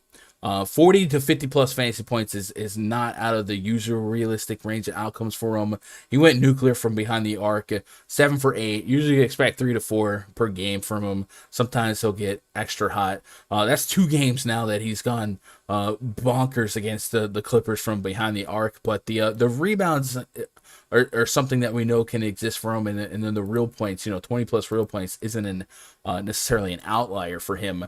He does get the benefit of an extremely positive matchup against the Mavericks, and DVP suggests that it could be a funnel spot for fantasy points, where there's a lot of green except to the center spot, and J-Val could curtain call a really, really strong game. Now, I think J-Val's Fanduel price point feels a lot more welcoming than his DraftKings price point. Also wonder if he gets a little too much traction, a little too much steam based on his performance last game, where a lot of what have you done late for me type of players are maybe point chasing here. But I still think it's a super solid matchup. Again, 8,200 feels like the better price point. I got him for about 40 fantasy points on Fanduel, 38 on DK. I'm okay with that projection. I do think there is some ceiling to be had based on the matchup. And then the Dallas Mavericks, even though J-Val is a sharpshooter, we know it. He's gonna score most of his points from behind the arc, right? That's what's gonna happen. The Dallas Mavericks allow a top 5 amount of points in the paint per game, 47.9. So if we get a little bit more traditional J-Val in our life today, soft matchup. So 20 real point double coming to you. I can get behind that. On the Mavericks side, Luka Doncic 10.6K on FanDuel, 11.6K on DK. I got him projected for 50 plus fantasy points. In the grand scheme of projections, if I refresh it from the latest minute projection. Luka Doncic is third in my raw point projections for DraftKings, and the same can be said for Fanduel. So top three, you put some randomness in there. You give him a plus minus of 5, 8, 10 standard deviation. There's definitely a world where he is the slate's top scorer against the Pelicans, who really bleed fantasy points to opposing guards, and we know Luka Doncic can be one of the most efficient and highest scoring point guards on the slate. And if the world gets caught up in some of the value centers today, maybe a Dwayne Dedman, Jeremiah Robinson Earl, guys like that, maybe the atypical lineup is the high-end point guard, guy like Luka with the punt center. So maybe just building backwards could be a route to go. But I have not looked at ownership projections. It's a 9-game slate, so don't get me lying to you. Just game theorying out loud. But Luka would be in the mix for me. A little bit more of a Fanduel play in my estimation. 11.6K. I mean, that's Jokic money, right? So I think I almost go Jokic every time at that price point. But it's closer to, I don't want to say it's closer to a coin flip, but it's probably closer than the snap call makes it. And then Porzingis 8,500 on FanDuel, 8,200, looking for 40 plus fantasy points. That's what the projection brought back. The guy that did pique my interest here, Jalen Brunson at 5K on DK. Brunson's better than this 5K price point. I guess it all comes down to how many minutes you believe he will play. But if you think about how Tyler Hero was generating big fantasy point games off the bench, making some noise for 6th man of the year, I do think Brunson still has that potential in him. Just 22 minutes in his first game back against Cleveland. A little bit of a lopsided game.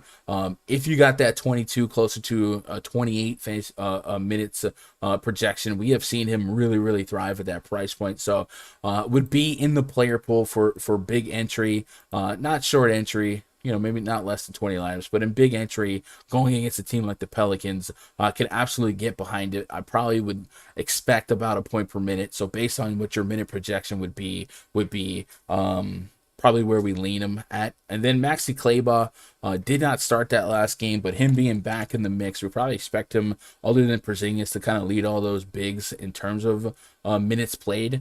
So if you thought some bench Maxi could get you double-digit shot attempts and some peripherals to boot, I wouldn't hate it. 19 fantasy points, almost scoring dependent in that last game. It was a little bit anomalic, right? We usually expect him to be more peripheral than scoring. A lot of blocks in his repertoire, and then looking at this Pelicans lineup, if he matches up with any of these undersized guards and wings on the either the starting unit or the bench unit, Kleber could have a decent block game. So Kleber would be in the mix again. Risky value is probably where I would stamp him. But yeah, that's all I got to say about that. I don't think I get to Devontae Graham, but 4,600, man, we're getting dangerously cheap for friend of the channel.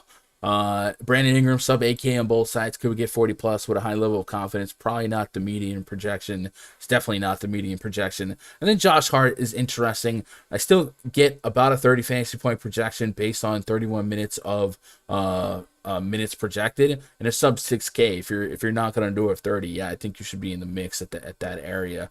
Josh Hart is questionable though, so if he didn't play, X all that, he is dealing with a left knee soreness. So if he doesn't play, you might see Nickeil Alexander-Walker get the call up to the starting lineup, or Garrett Temple, and we've seen Temple start a few times this year. And if that happened, it would just probably be more bolstered upside for usage for J-Val and Brandon Ingram, right? And then maybe Devontae. Let's get caught up on chat before we move on. Just stock it. I'm more of a newbie. What is DVP? So DVP, like I said, without context, can be very, very flimsy, but essentially it's defense versus position. So like in football, right, you hear this team gives up this many fantasy points per game to the wide receiver, to the tight end spot, blah, blah, blah. And you kind of flow chart your way into looking at, who's next in line. So DVP essentially will just point out what position has had the most success from a fantasy perspective versus a team. But like I said, it comes with context, or needs to come with context. So for instance, if you look at the Dallas Mavericks DVP chart, it basically suggests that every position has not been a great fantasy spot to target except the center spot. And usually when there's a funnel spot like that, I like to really know who the centers were against them to make that happen. So I'll look at, the last 5 games, make sure it's not overly inflated, but that's all that means. But like I said, you should always put context to any of those stats. Basically any stat that exists for any sport can be inflated or misperceived or even misrepresented just to support a point. But I think most of you guys understand the context in which we use it. Arizona drama: Giddy out, Bam out, PG-13 out, Suggs out, Porzingis probable. Appreciate that, buddy. Dang Lazy Mofo says sometimes DVP can be noisy depending on whose teams has faced the out. Overall, though, some teams have tendencies that are easy to expose. Yeah, and the more sample size on the season, so I use season DVP versus last 5, because last 5 can definitely be a little bit top heavy or something like that. But yeah, it comes with context. Craig says Brunson Sneaky was hurt with foot injury. I like that. Robert Bastic, what up, buddy? I miss your worry talk about Charlotte.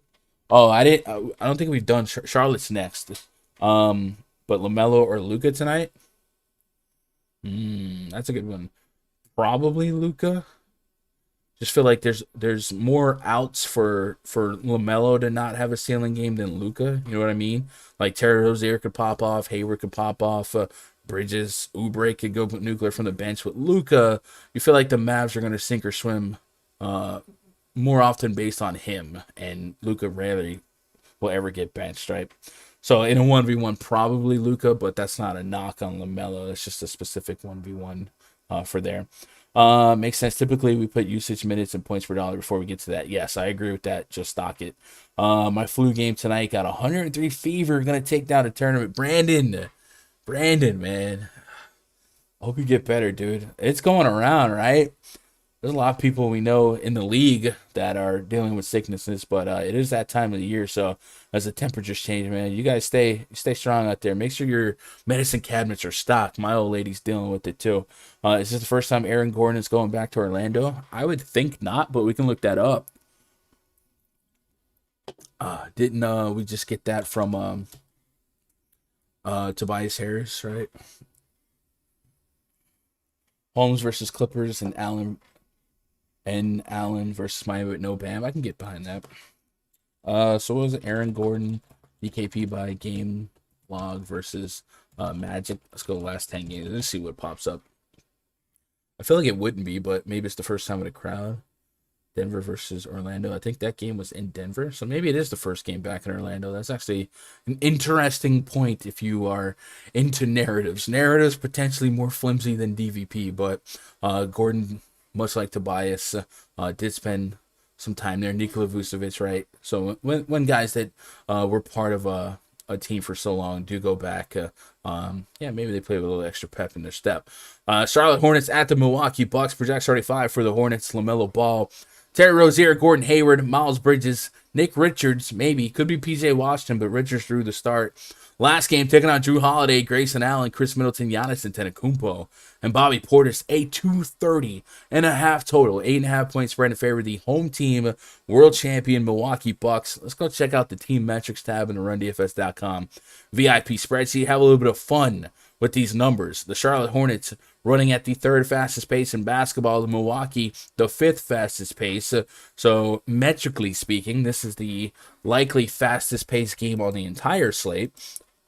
And then if we sort it by offensive efficiency, Charlotte has the 5th best offensive efficiency in basketball, and Milwaukee is about league average, but we expect that to get better. They had a long stretch without Middleton, Holiday, and they've still been without Brook Lopez, and we know defensively, the Charlotte Hornets leave a lot to be desired. Charlotte has a bottom 7 defensive rating in basketball. So to say all that, to say this, we should get a lot of real points and a lot of implied possessions. And it comes down to, can the Hornets offense overperform their defense and keep this game close enough, long enough, strong enough? I'm hoping so, because I love Hornets games. We put Giannis on the poster here.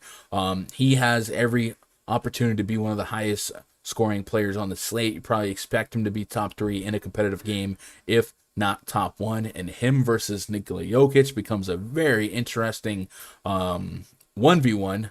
All things considered, the matchup, the pace, the total, all that stuff leans toward Giannis, especially when you think about how bad the Orlando Magic are and how slow that game projects to be. So maybe logistically it's the right move to go Giannis, but Jokic is the catalyst of the Nuggets' success, and we've seen him put up 1.7, 1.8 fantasy points per minute without Jamal Murray, and then of course now without Michael Porter Jr. So there's a great debate to be had. On the Hornets side, everyone's in play here for me except Nick Richards. I think Gordon Hayward, Terry Rozier, LaMelo Ball, Kelly Oubre, all guys we expect to be guys that would have to perform at a decent to high level. I have LaMelo Ball projected for over 50 fantasy points on both sites, 55 on Fanduel, and I believe that's going to be top 4, top 5 on the entire slate. From the early run projections, it came in 4th, right behind Luka. So yeah, top 4 is very impressive. Again, like I said, in that 1v1 versus Luka, there's more outs for LaMelo Ball to maybe get benched for a dumb decision. You know, a guy like Drew Holiday outsmarts him, and then they give him the 28 minute treatment versus the 36. And then there's also a world where Terry Rozier gets hot. Gordon Hayward could pick up some usage. I think the Rozier getting hot is the one that I'd be most worried about, but these guys are almost even on how many real points per game they're offering to the team. But Rozier's the guy that I think is the X factor for LaMelo's down game here, right? Not saying I don't think LaMelo does well, but I feel like the likeliest guy to cannibalize LaMelo's big game would be Rozier, because he has the potential to just chuck 15 to 23s, and if he starts hitting at a ridiculous clip, you see last game against Chicago, 6 of 7, 6 of 16 against Houston, 3 of 10, 8 of 11. We've known for years that the path to the greatest success against the Milwaukee Bucks, not only just because of schematics, but more so because of game script, where the Bucks play with such a lead that opposing teams have to shoot more threes just to try and stay in it.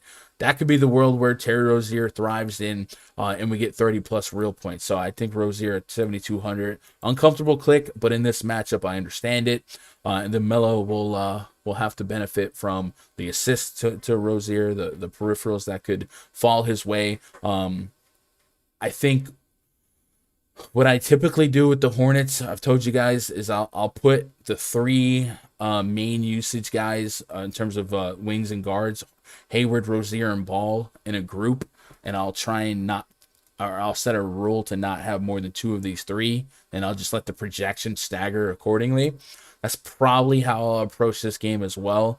But LaMelo Ball is the guy that I'll have the most of out of the 3, and then it becomes a pushback between Rozier and Hayward. I would assume that I'm going to have more Rozier than Hayward, but Hayward, price-wise, a little bit cheaper than Rozier on both sites. 6,300 on DraftKings versus 72 on Rozier's number there, and then 68 versus 78 on FanDuel. So maybe something to keep in mind. The other outcome here is Kelly Oubre. If Rozier isn't hot and the Hornets start trailing by 15, Oubre comes in.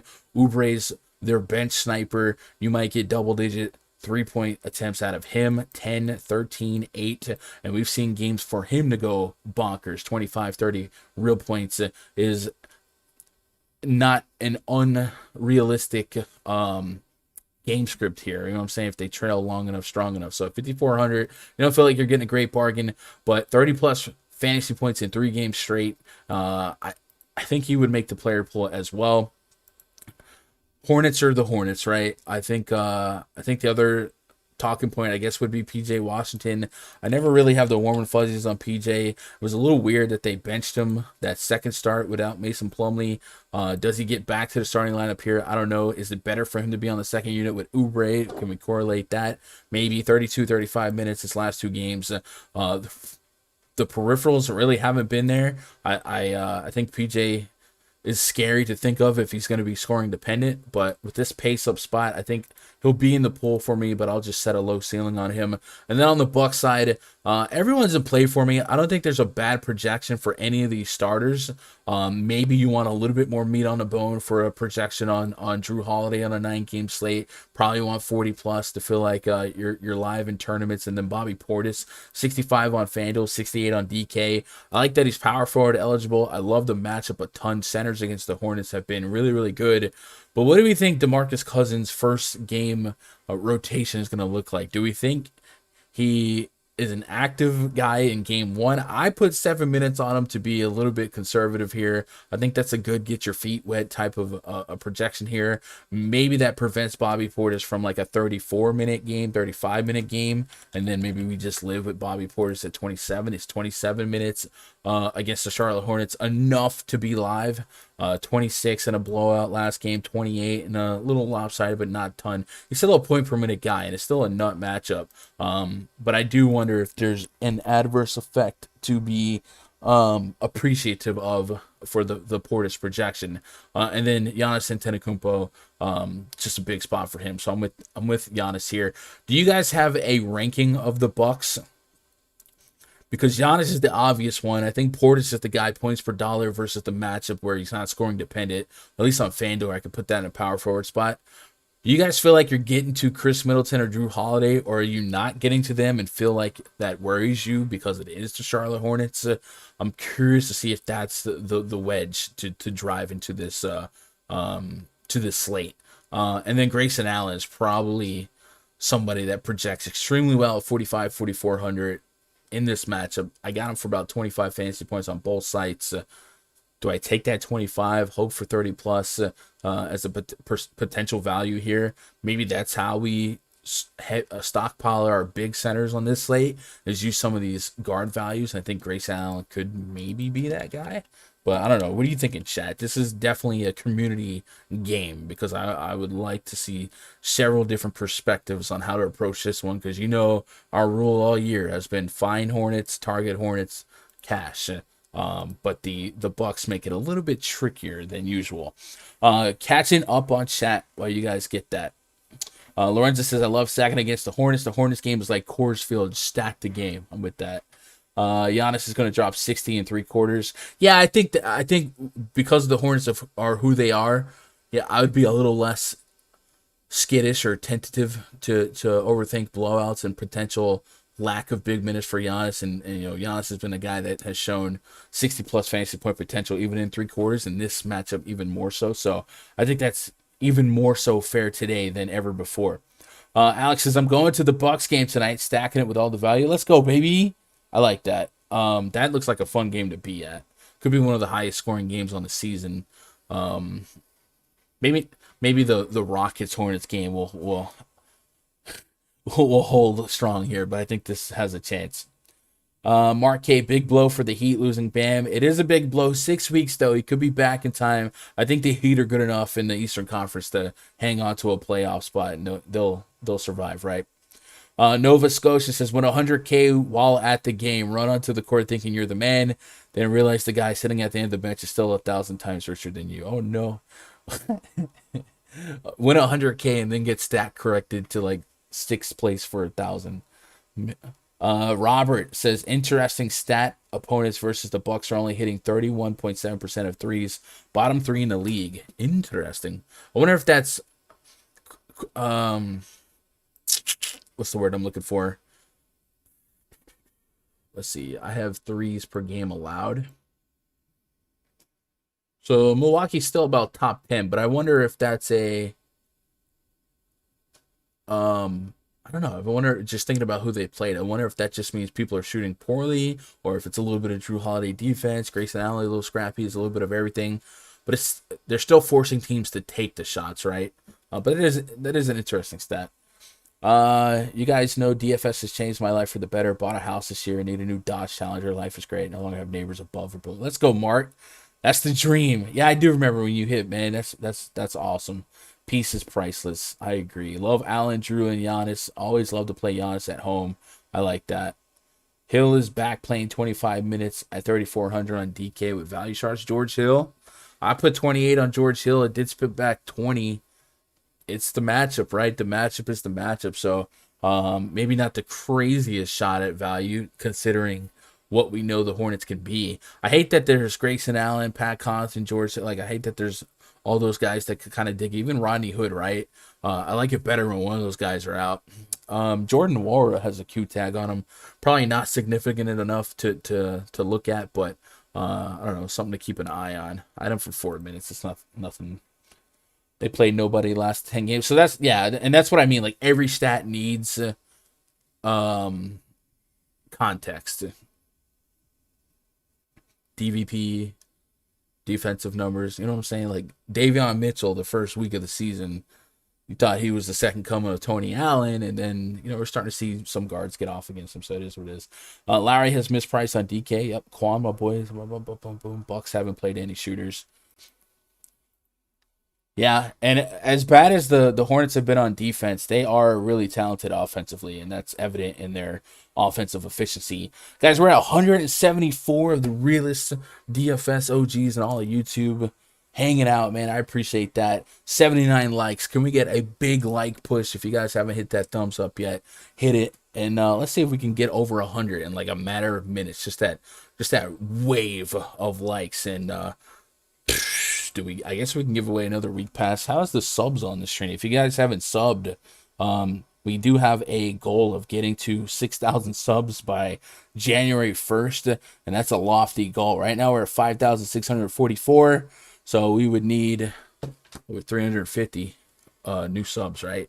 And that seems like an uphill battle, but man, the last couple days you guys have really been hitting those sub buttons, so maybe we get there. Let's move on to the next game here.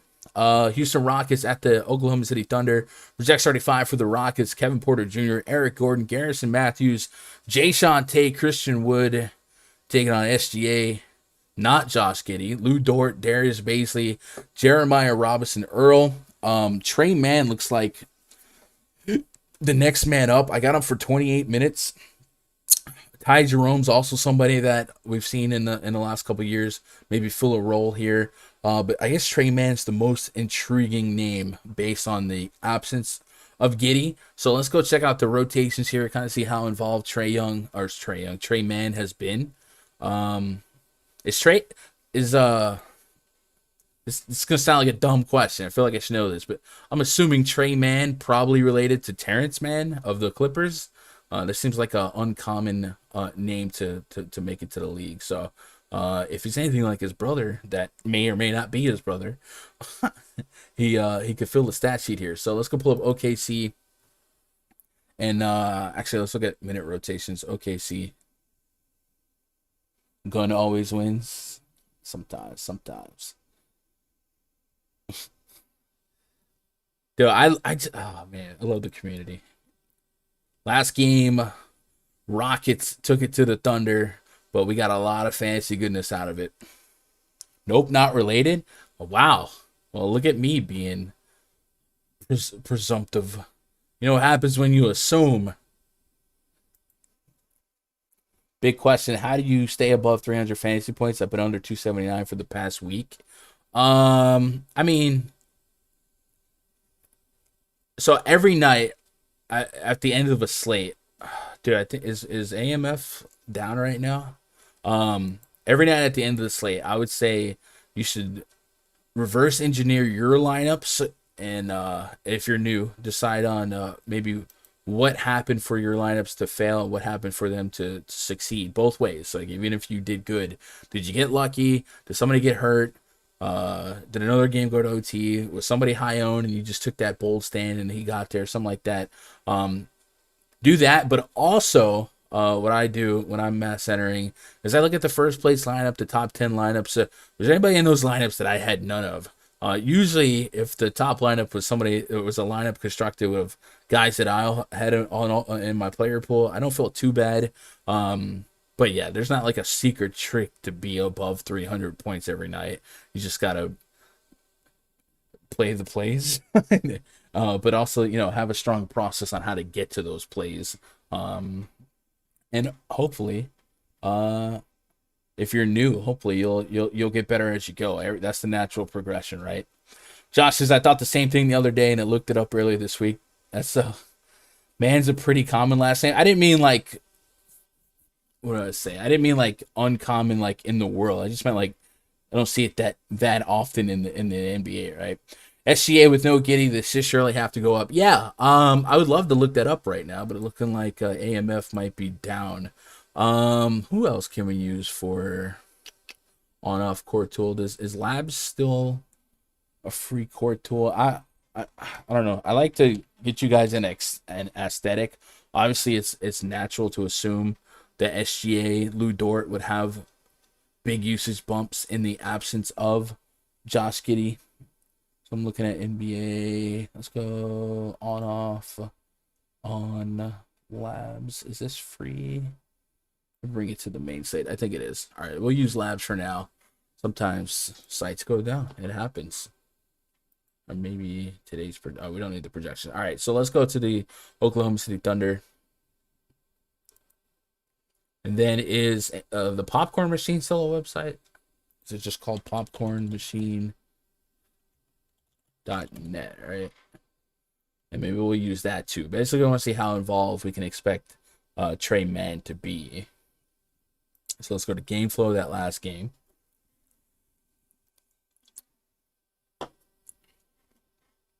Trey Mann, immediate part of the rotation, subbed in first quarter. So doesn't look like this is a guess. It looks like he is part of the rotation. Also, Isaiah Roby. Mentioned him. I saw you guys mention him in the chat as well. If Muscala is ruled out, we know Derek Favors is down, and we know Baisley is questionable. So Isaiah Roby could pick up some big boost here. So we'll keep that in mind here. But yeah, Trey Mann looking like the potential value play of the slate. And then the other thing we wanted to look at was the on-off court tool for the Oklahoma City Thunder. And we want to put, I guess we'll just take off Giddy. We don't need to do much. Like, I'm not going to dilute the sample size and take off like Favors or something like that. But let's put Lou Dort and SGA on. And I think that's the fairest to run this for now, just to get us some sample size. Looks like 17 games here, a 34% usage rate on SGA, 21% on Lou Dort, and then the per minute result. I guess they don't give us the points per minute on the free version. So hopefully AMF will pick it back up. But it looks like the usage number, right? 30% is our magic number. Yeah, SGA should get a pretty good bolster here against a Rockets defense that I think he can thrive against. So let's put Trey Mann here. Let's take him off the bench. Trey Mann spit back 30 FanDuel points, 28 DKP. That's hard to turn down at this price point on DraftKings. He might be the highest owned guard punt if you believe in that projection. And then Lou Dort at 5'6" on both sides. He had already grown into an offensive role with the team, taking double-digit shots per game. He's second on the team in points per game based on who's active. So I would definitely get to that pretty aggressively. Let's look at the Oklahoma City Thunder official news and notes from NBC Sports Edge and see if we can't get a lean on Mike Muscala, because if Muscala can't go, Isaiah Roby would be somebody that we'd at least have to vet, right? Even if you don't want to play him, you should probably still owe it to yourself to do a little research on him and decide why or why not you wouldn't want him in the pool, especially if Baisley can't go. So let me go pull up the Oklahoma City Thunder injury report. Baisley Q tag is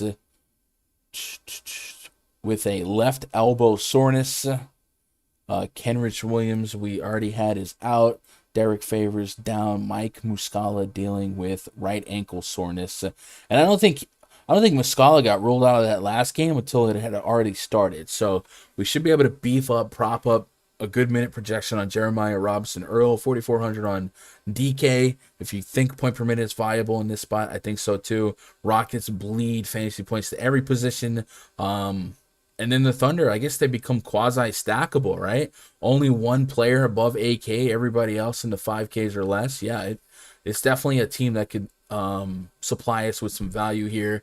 You probably have to set a cap. I probably wouldn't want more than 3 Thunder in a lineup. 216 total. Yeah, probably not more than 3 Thunder. And the other thing is they were 2.5-point favorites, and I threw that in there before I went live, and that was before the Giddey news. I wonder if Giddey represents a pick'em to even Rockets being favored. So Oklahoma City still at 2.5. So 1 point is well, I guess it's still what I have them. All right, so Thunder are going to be a headache to figure out, but I think SGA, Trey Mann, Lou Dort, all in the pool. If Baisley is in, I don't think I run to him, but if he's out, it would prop up Robinson Earl a little bit more. And then the rest is probably going to long shot tournament shots on like a Roby, guys like that. The Rockets, I think the Rockets are the more fun side to get to because we feel a little bit more confident in the ranges of outcomes and who's going to pick up the heavy lifting. Kevin Porter Jr. on both sites is very valuable, but the FanDuel price point is 6,800, especially being small forward eligible. Again, I'm probably going to end up being a tier 1 type of play for me today. I just think the minutes are too strong. The ability to play him at small forward is an incredible opportunity. And then Christian Wood, 8,600 on FanDuel, being power forward eligible. I love that. Almost 9K on DK. At the 9K price point, you feel like 50 plus fantasy points is what you're going to want on a bigger slate. I think it's possible, but at 8,600, I do feel like the FanDuel peripheral scoring, the block steals being what they are, I do think he becomes a little bit better of a FanDuel play, especially since I don't have to split hairs as much at the center spot, meaning I don't have to choose specifically between him and Jokic or him and J-Val, him and somebody else. I can play him at power forward and still have that much flexibility. On DraftKings, you don't have that. And I say that as I'm assuming Christian Wood hasn't been changed out of his forward eligibility, right? But on DraftKings, you will have to make that decision. Back-to-back 60 bombs out of him. Is there an immediate correlation for him to thrive at this level without Jalen Green? Is it just a really, really good matchup? The Oklahoma City Thunder have been probably the best matchup, if not top 2 for centers in terms of fantasy points allowed. It could be a little bit of everything, right? Hey, yo. Grain Grippa, Candy Paint Drippa, Bars. Appreciate that follow, man. If you guys are out there, haven't followed. Yeah, OKC's bleeding the most fantasy points per game to opposing centers, so I appreciate that, Grain. But yeah, give me Wood, give me KPJ. The middle of the Rockets lineup is all playable, but it does come with a little bit of volatility. I think Garrison Matthews is an interesting shot at 30 minutes. I do think, I said it the other day, think of Matthews as how you would think of Joe Harris, where he's probably going to be extremely scoring dependent, but there's going to be games where 20 plus real points from him falls. And at 4,300, that could serve a purpose. You would have took his last 3 outcomes at 4,300, but be cognitive of that Charlotte game. 38 minutes, they went to overtime. Maybe that was more of an outlier than anything. Maybe the 25 to 24 is the modest to high expectation. So I'm gonna have Matthews in the pool, but like I said, think of Matthews as how you would think of maybe Kevin Huerter, Joe Harris as a play. And then Eric Gordon's another guy. I think he's fine. But is he going to crush the slate often? No, but he's enough to be a tier 3 because every now and then he's going to bust out 30 plus. So yeah, very, very, very interesting game for DFS. A lot of very playable names here. What does Bledsoe and Mann look like with Paul off the court? We'll look at that one when we get there. Harrison Barnes got ruled out. Let's go. Try to get at least 40 fantasy points per roster spot or not play tournaments. Yeah, I think Crispy, I think that's a good start. I also, I wouldn't push back 30, but I think one of the, I'm not going to name names, but one of the new subscribers to the channel, at least a couple weeks ago, I noticed that he was a YouTuber, but it was like a different niche. And then after he started playing FanDuel for a week or two, he won a little bit, and he started making YouTube videos giving advice, and he was really stuck on the 5x value, and that's where you start allowing guys that score 15 to 18 fantasy points because they're 3K in your lineup, and you feel like, hey, they're hitting value, but you're not going to win a tournament almost ever with 15 fantasy points from one spot, right? Like, it'll happen here and there, but for the most part, you're probably going to want 30 plus fantasy points for most of your spots, and 40 plus is even a stronger start, and that will probably make you create some more balanced lineups, get away from the studs and scrubs. But yeah, that's definitely something to be wary of if you are a newer DFS players. Don't get too stuck on the specific what they call it, multiplier, I guess, ROI. Barnes out, Bagley out. Let's go. What up, William? Chris, everyone aims for that, but no one can predict who's going to do what through the night. I agree with that, McGuire, but we still have a process that can predict who won't do that, if nothing else, right? We know more often than not some of these people... What? Gundacker should do a baking show. I'd F with his cookies. I don't even know if I would eat my cookies, bro. I don't know if I've ever baked cookies now that I think about it. I don't know, man. KPJ is a phenomenal player. Can't believe Cavs didn't play him. Nah, yeah, KPJ is really, really good. I think what was it? The Cavs gave his locker to somebody and he got mad and started throwing his food or something. So they just traded him away. So it is what it is. Man, definitely isn't Smith or Johnson yet. What's up, my brother? Who's your top 3 showdown between Sacramento and the Clippers? I haven't got to that game yet, Bernard, but I would assume it would be like Reggie Jackson 1. And then now that we know Barnes and Holmes is out, maybe Chimezi Matu is going to be somebody that profiles really well for value. But we'll get you there.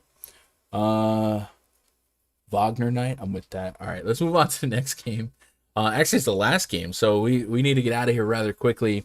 But I will be immediately following the stream in the RunDFS.com VIP Discord. You guys have already hit the like goal, 100 plus likes, so I guess we'll get a week pass giveaway going. So I'll get that set up. While we get that set up, I also want to remind you guys that one of the presenting sponsors of this stream is PrizePicks, PrizePicks.com. If you haven't tried it, they have a mobile app on both Fanduel and DraftKings, or excuse me, on both iPhone and Android. You can also play it online. I think it's a good complement to your Fanduel research, if nothing else, but also just your daily DFS research. It's a good way to diversify your daily spend. You can isolate specific statistics like real points, rebounds, assists, stuff like that, and then reward the research you're already doing. So somebody said it's hard to predict, an entire lineup getting 40 points. Well, yeah, okay, that's true. But if you find yourself passionate about DFS and think that there's got to be a way that you can, bridle that passion into some money, well, maybe PrizePicks is the alternative for you. I like to bet against the fantasy point projection. I actually have a tab in the RunDFS.com VIP spreadsheet that is kind of tailored for PrizePicks, right? It shows my real point projections and fantasy point projections, the peripherals, all that good stuff. And what I like to do is I like to bet against their fantasy point projections because I think mine are pretty strong. Also, let's start this giveaway. Chat, you know the drill. Exclamation point raffle. We'll give away a week pass. 180 plus you sexy beast out there watching have gotten us to well over 100 likes for the X day in a row. At least third. Every stream this week has been huge. So shout out to you guys. Let's talk about the main event tonight. While you guys hit those raffles. And yeah, Gun, you know how the 5X and 6X used to be the thing, but 40 per spot will keep you away from value that does not smash. I agree with that. 6X, I like that. There's going to be baking shows? Maybe Danny will bake us some Christmas pie. Kings at the Clippers, main event tonight. Projects 35 for the Kings. De'Aaron Fox, Tyrese Halliburton, not Harrison Barnes, maybe Mo. How could you be so heartless? Rashad Holmes taking on Reggie Jackson, Eric Bledsoe, Marcus Morris, Ivica Zubac. Not sure what their starting lineup's going to look like either. They could insert Terrence Mann, Luke Kennard into the lineup. Nick Batum's still out. So I guess we should see how the Vegas line is moved, if at all, for this game. Since the Paul George news, you would think Paul George represents some some action, right? It went to 5.5 from 6.5. Is 6.5 when I had 8.5, so it went to 2.5 to 3.5 point swing since the Paul George news. So without Paul George, I think Reggie Jackson against the Sacramento Kings might be a tier 1 guy for me. I got him tied for the most minutes on the team. Terrence Mann would be up there as well. He's a peripheral getter, can get you those rebounds, those hustle stats, and shout out to Jake, can get you that 100K if he gets the opportunity. I think he will have the opportunity. I think Eric Bledsoe's a little bit too cheap. The Sacramento Kings on night 2 of a back-to-back ran out of gas halfway through last night against the Clippers. They don't have to do much, against the Lakers. No travel here, same stadium. But the Sacramento Kings have a bottom 5 defense in all of basketball. So the opportunity for the Clippers to do well at a very stackable price point individually is higher than ever. And then the Clippers had I think a solid defensive rating, 104.4 points per 100 possessions. That was top 3 in basketball. You wonder if Paul George moves that backwards significantly, and then maybe this becomes a better matchup for the Kings, kind of like the Adebayo effect, right? Let me get caught up on all the news for the Clippers, because I think some of you guys said Zubac's name on the questionableness. I don't see that on my end, so maybe we were being a little overzealous to hope for that. Yeah.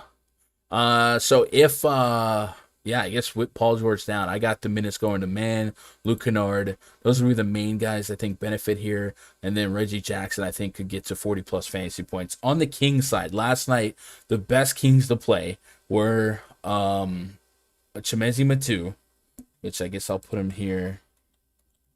Chimezi Metu. And also Richaun Holmes was easily the best play on the Kings side. I think I would expect decent ownership to follow Metu after last night, and losing Barnes like this. We expect him to thrive with minutes again. But I also think that there might have been, I don't want to use the word outlier, but the for none of the Sacramento guards to be a good play, I feel like that's not going to happen slate to slate. Like Fox at 36 minutes against the Lakers, just 31 fantasy points.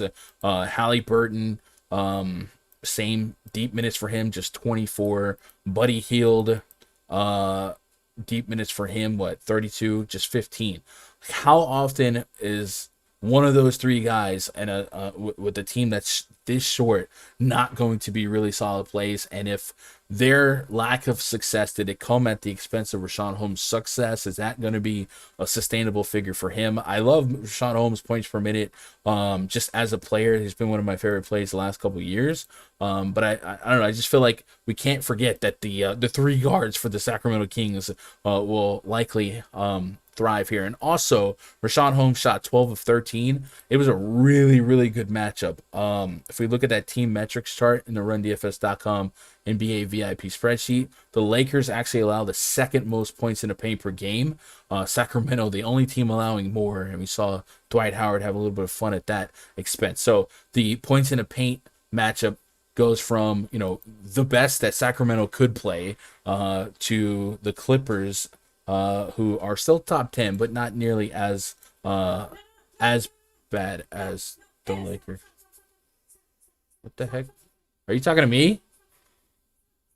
I don't know. She's in there freaking out, spazzing out. Anyway. Yeah, so Richaun Holmes is still somebody I'll play, but I'm expecting more in the 30 to 40 fantasy points than anything else. But very stackable game. So a lot of stackable teams, a lot of stackable games on the slate, between the Thunder game, between this game, and then potentially the Heat open up as well, right? Holmes was a bang last night. Easy pivot from Nurkic and his crush value. Nurkic was doing all right. The thing that got Nurkic was the Pistons suck. Like that was disgraceful, man. They are just they're hard to watch. But like points per minute and then just like getting I don't know. But yeah, Richaun Holmes was an excellent play last night if you got there. I like him again tonight, especially sub 6K on DraftKings. But I'm just trying to put a little bit of a different range of outcome here. I don't always expect him to represent 30 real points a game, right? He had 27, so maybe some of those points go back towards one of the 3 high usage guards. It's just what I'm getting at. But Reggie Jackson tier 1 for me, right? So let's get caught up. Juan says thoughts on Ibaka. Do you think Ibaka gets extended run here? I got him for 18 minutes with this news. They still have Isaiah Hartenstein in the front court. Amir Coffey is the guy that can start. So I don't know that I would trust and believe in a lot of run for Ibaka here. Ibaka is usually one of those guys I only play in like a fast-paced matchup if I can get there on a decent minute projection. He did play 26 minutes against the Pelicans. Is AMF back up? Maybe not. I was wondering if that was is those 26 minutes blowout induced. So let's go to the Clippers game flow. Ibaka got 25 minutes last game. Their front court rotation is tough to figure out. Ibaka started that game, huh? Or no, he didn't. They just have the color backwards. So yeah, I guess 25 minutes. I guess he was stressed out. Remember the main reason he wasn't getting deep minutes is because conditioning, and then they sent him to the G League. And I guess he's worked his way back up. But also, was Marcus Morris out that game as well? So if Marcus Morris is in, is that a little bit of a monkey wrench into his minutes? I think that's the difference, right? The difference maker would be Marcus Morris and what you think his minutes would be. But as long as there's no Nick Batum, there's probably a world where if you thought Ibaka for 20 plus minutes was happening, I wouldn't feel compelled enough to argue against that. It just comes down to what your projection is. I think ultimately it's just something I don't get to, at least on DraftKings, where Ibaka's center only. I think center has way too much. I don't know that 0.8% Ibaka is the wave. I guess that's a question that you'd want some answers to on a showdown, but center only, I think center's pretty stacked today to really overexert your focus on will Ibaka play 18 to 24 minutes. You know what I'm saying? What does Bledsoe and Mann's projection look like? I put 30 minutes on Bledsoe, 30 plus fantasy points. Terrence Mann, I put 34 minutes on, 30 plus fantasy points. All the guards here, Reggie Jackson, Bledsoe, Terrence Mann, will be aggressive parts of my player pool tonight. Luke Kennard's in there as well. I'm a little less bullish on Luke Kennard, but he's in the mix as well, you know. How do I access? Hey, bro, I just joined VIP membership Run DFS. Sent me to a page and nothing was there. How do I access the Fantasy Cruncher? Let me double check that. You might have to. When you do join, you click VIP memberships. Or excuse me, you click VIP portal, and if you see a thing that's like, you're not authorized to see this page. I noticed that's a glitch that I guess people that don't pay with PayPal, sometimes they pay with like credit card. It's not instant and the system doesn't do it. But if you just reach out to me on like Twitter or email, I'll fix it for you. I didn't get any notification about a new Viper. So DM me on Twitter, twitter.com/Gundacker, and I'll get that fixed up for you. Just let me know what your account name is. But yeah, that does happen. Usually it's a quick fix for me. Anyway, chat, we have reached the end of the road. I guess we'll do a quick giveaway. A week pass giveaway. We have 28 of you guys in it. Let's pick it. Winner is E Brown. So E Brown, if you could type your Twitter handle into the chat, the robot will see that you're typing. That way I can verify it. And then when you get a chance, go to Twitter, twitter.com/Gundacker, and DM me. My DMs are open for everyone, not just for contest winners. And we'll get you set up for success. We will be back tomorrow. By the way, some of you guys might be wondering what happened to Raj. Unfortunately, Raj had a family member pass away today. He had to spend some time with his family. So Raj may be back tomorrow. If not, send your good vibes out to him. Hopefully all is well in the household here. I'll answer some questions that you guys got, and then we'll get out of here. How do I? Ibaka got 20. Yep. I see all that. Marcus Morris back. Would he be the playwright? Maybe. They could just be 25 fantasy points a piece and not really be all that impactful in the grand scheme of a large slate. But if you're focused on like a turbo or a showdown slate or something like that, it's fine. It's the end of the road, and I can't let go. What you know about that? What you know about rolling down in the... It's so dumb. Why would I do that? What's tomorrow looking like? We'll get out of here, but I will be in the RunDFS.com VIP Discord voice chat between now and lock. Hopefully I can find a little bit of grub. I think I got some spaghetti left from last night.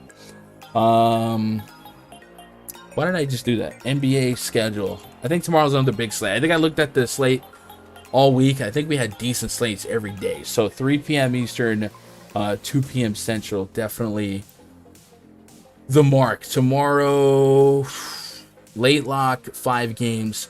We'll stick with 3 p.m. Eastern, 2 p.m. Central. And hopefully we make a little bit of scratch, man.